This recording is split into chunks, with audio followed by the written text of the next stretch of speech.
திமுக கூட்டணியில சேரணும்னு எடப்பாடி பழனிசாமி விடுத்த அழைப்பை தமிழக வெற்றி கழகமும் சரி, நாம் தமிழர் கட்சியும் சரி நிராகரிச்சுட்டாங்க. இதைத் தொடர்ந்து சசிகலா, டிடிவி தினகரன் ஆகியோரை மீண்டும் அதிமுகவில் சேர்ப்பது தொடர்பா எடப்பாடி பழனிசாமி ஆலோசனை பண்ணிட்டு இருக்கதா ஒரு தகவல் வெளியாயிருக்குது. அதாவது எடப்பாடி பழனிசாமி அதிமுக பொதுச் செயலாளர் ஆனதுல இருந்து பாத்தீங்கன்னா இதுவரைக்கும் நடைபெற்ற எல்லா தேர்தல்களையும் பாத்தீங்கன்னா குறிப்பிடத்தக்க வெற்றியை பெற முடியல. அதனால அவரை தொடர்ச்சியா பாத்தீங்கன்னா எதிர்கட்சிகளும் சரி, கட்சிக்குள்ளேயும் சரி கடுமையா விமர்சிச்சுட்டே வராங்க. குறிப்பா எதிர்கட்சிகள் 10 தோல்வி பழனிசாமி அப்படின்னு ஒரு பட்ட பெயரே வச்சு விமர்சிச்சுட்டு வராங்க.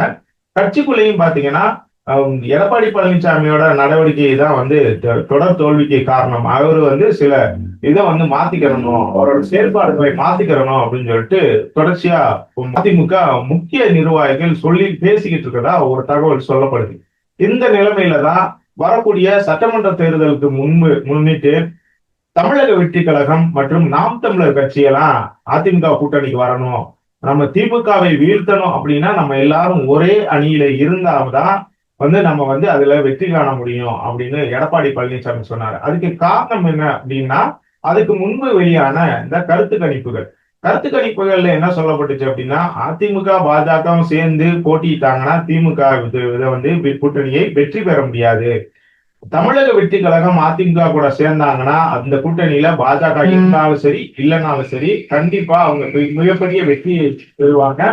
அந்த இடத்துல பாத்தீங்கன்னா திமுக படுதோல்வி அடையும் அப்படிங்கிற மாதிரி ஒரு கருத்து கணிப்பு வெளியானுச்சு. இதை தொடர்ந்துதான் என்ன பண்ணாருன்னா எடப்பாடி பழனிசாமி தமிழக வெற்றி கழகமும் நாம் தமிழர் கட்சியும் கூட்டணிக்கு வரணும், அப்படி வந்தாதான் நம்ம திமுகவை வீழ்த்த முடியும் அப்படிங்கிற மாதிரி ஒரு கருத்தை சொன்னாரு. ஆனா அதுக்கு முன்பே நாம் தமிழர் கட்சி தலைவர் ஒருங்கிணைப்பாளர் சீமானும் சரி, இங்கிட்டு தமிழக வெற்றி கழக தலைவர் விஜயும் சரி ஒரு கருத்துல ரொம்ப தெளிவா ஒரு விஷயத்த சொல்லியிருந்தாங்க. அதாவது இவங்க என்ன சொன்னாங்கன்னா, தமிழக வெற்றி கழகம் என்ன சொன்னாங்கன்னா, சித்தாந்த எதிரி பாஜகவோடையோ இல்ல பாஜக இருக்கிற கூட்டணியிலோ நாங்க சேர மாட்டோம் அப்படிங்கிற ஒரு விஷயத்த தெளிவா சொல்லியிருந்தாங்க. அதே மாதிரி இவங்க சித்தாந்த எதிரி தாவேகா சொன்ன அதே நேரத்துல நாம் தமிழர் கட்சியோட சீமான் என்ன சொன்னார்னா, அவங்க மனித குலத்துக்கு எதிரி, பாஜகங்கிறது மனித குல எதிரி, அவங்க இருக்க கூட்டணியிலேயோ அல்ல அவங்க கூடயோ கூட்டணி வைக்கிறதுக்கு சாத்தியமே இல்லை அப்படிங்கிற மாதிரி ஒரு விஷயத்த சொன்னாங்க. அதே இப்ப எடப்பாடி பழனிசாமி மறுபடியும் கூட்டணிக்கு அழைத்த நேரத்திலையும் என்ன பண்ணாங்க, 2 பேரும் அதே கருத்தை, அதாவது சீமானும் சரி விஜயும் சரி அதே கருத்தை தான் மறுபடியும் சொல்லியிருக்காங்க. அதனால பாஜக கூட்டணியில இருக்கிறனால அதிமுக கூட தமிழக வெற்றி கழகமும் சரி நாம் தமிழர் கட்சியும் சரி கைகோர்க்க போவதில்லை அப்படிங்கிறது கிட்டத்தட்ட உறுதி ஆயிடுச்சு. அதனால என்னன்னா ஒரு சிலர்கள் என்ன சொன்னாங்கன்னா, பாஜக கூட்டணியிலிருந்து அதிமுக வெளியேறி தமிழக வெற்றி கழகத்துக்குள்ளேயும் நாம் தமிழர் கட்சியோட கைகோர்க்கிறதுக்கான வாய்ப்பு இருக்குது. ஆனா இப்போ உடனே நடக்காது, அது தேர்தலுக்கு ஒரு சில மாதங்கள் இருக்கிற போது அந்த வேலையை எடப்பாடி பழனிசாமி செய்வார் அப்படின்னு சொன்னாங்க. ஆனா அதுக்கு வாய்ப்பு இல்லை அப்படிங்கறதுதான் உண்மை. என்னன்னா, அதிமுகவை கொள்கை அடிப்படையிலேயோ இல்ல நாம திமுகவை வீழ்த்தணும் அப்படிங்கிற நோக்கத்தின் அடிப்படையிலேயோ பாஜக கூட்டணியில சேர்க்கல அப்படிங்கிறது பெரும்பாலான அரசியல் நோக்கர்களுக்கு தெரியும்.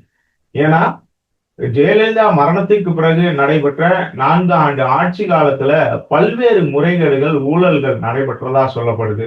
அது தொடர்பான கோப்புகள் எல்லாமே மத்திய அரசு கிட்ட இருக்கு. உளவுத்துறை மூலமா அமித்ஷா அது அனைத்து விவரங்களையும் கைப்பற்றி வச்சிருந்திருக்காரு.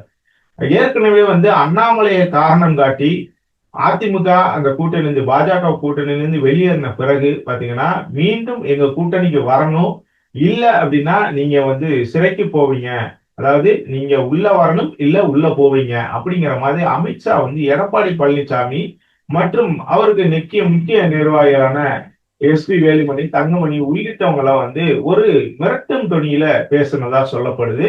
அது எந்த அளவுக்கு உண்மை அப்படிங்கிறது தெரியல. ஆனா இத சொல்லிதான் கூட்டணிக்கு ஒத்துக்கிற வச்சாரு அப்படின்னு சொல்லப்படுது.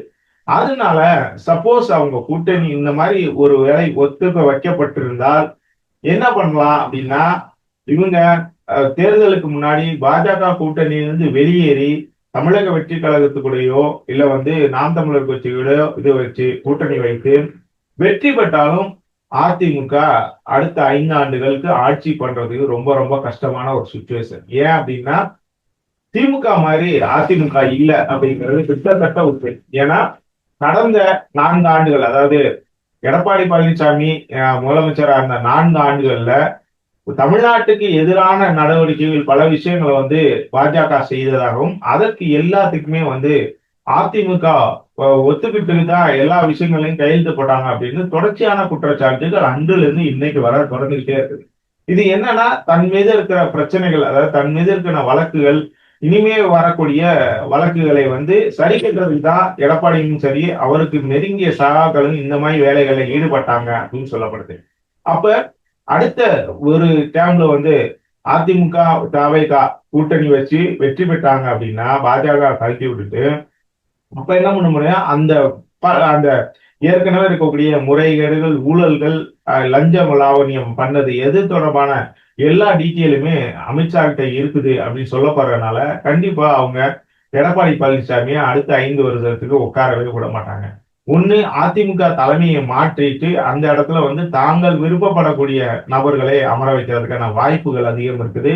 இல்ல அப்படின்னா அதிமுக எம்எல்ஏக்களே மற்ற மாநிலங்களை மாதிரி அதிமுக எம்எல்ஏக்களையே பாஜக விலைக்கு வாங்கி அவங்கள அது மூலமா வந்து ஆட்சி அமைக்கிறதுக்கான வாய்ப்பு இருக்கிறத மாதிரி சொல்லப்படுது.